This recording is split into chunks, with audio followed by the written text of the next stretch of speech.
sew along. So we're doing the fresh as a daisy pattern. Pretty much you got all the information last week of how to really make the major pieces.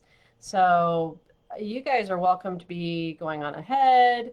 I've seen some daisy blocks already made, so you don't need to be waiting for me. But I figured if there's anybody out there that's potentially very new to sewing and quilting, you may need a little more instruction on how to put all the petal pieces together. And since last week I just focused on the actual petal blocks, so either the sewn version or the paper, foundation paper piece version, whichever method you do, now we'll start getting all these parts together. So you're going to have the petals that are on the diagonal, the petals that are your straight up and down and your sideways, and then you should have a fabric that's the center of the daisy, and you're going to put all those parts together. So it's fairly simple. Use your 1/4 inch seam every time, and you start out with just taking one on the diagonal, one straight up and down, putting it together. And I'm going to move my camera so you get the gist of what I've done to kind of show you. So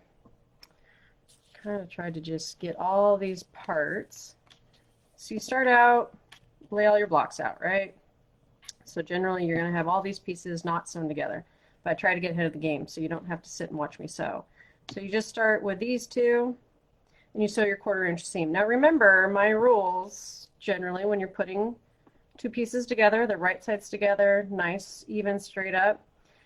You want to make sure that the beginning and the end match, okay? You don't want anything shifting one way or the other. So if you need to use pins, if you're super new and just starting out, then use pins to make sure that your corners line up. Bare minimum, I'd say you want one at the end so this end piece doesn't shift, because that is what will start making your block wonky and misshapen. And we don't want that.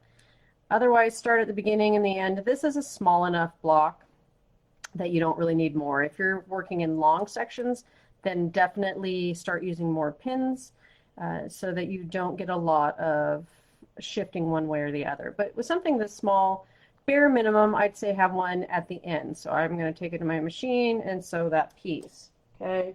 And that's how that would go. And then just keep adding on until you create this guy. Okay, so that's what it's going to look like.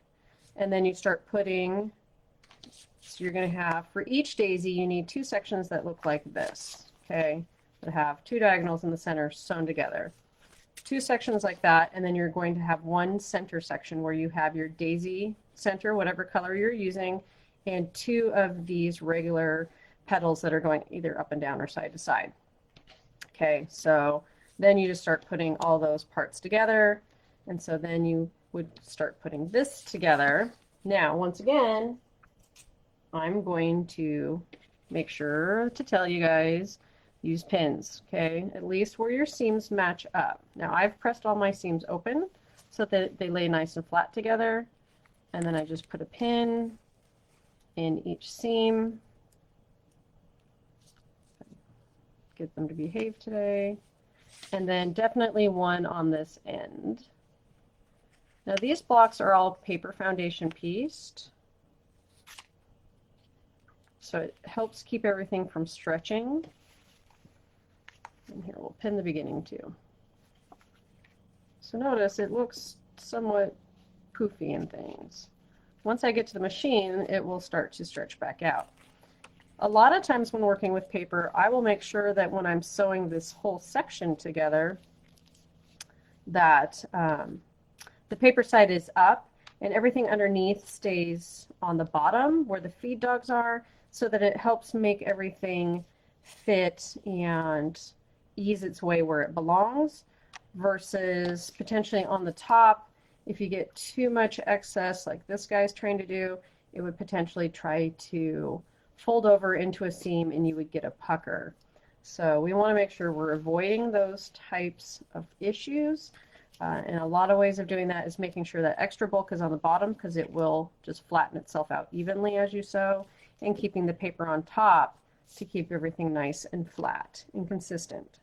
All right, and so then once you get everything together, you'll have your daisy block. So those are the basics. Nothing too complicated, really, right? And a lot of you probably have already gone past this and don't even need this, and that's okay. I just want to make sure if you were new, you just had the basic steps of getting all these pieces together. And otherwise, I hope you have a happy Friday and keep on stitching.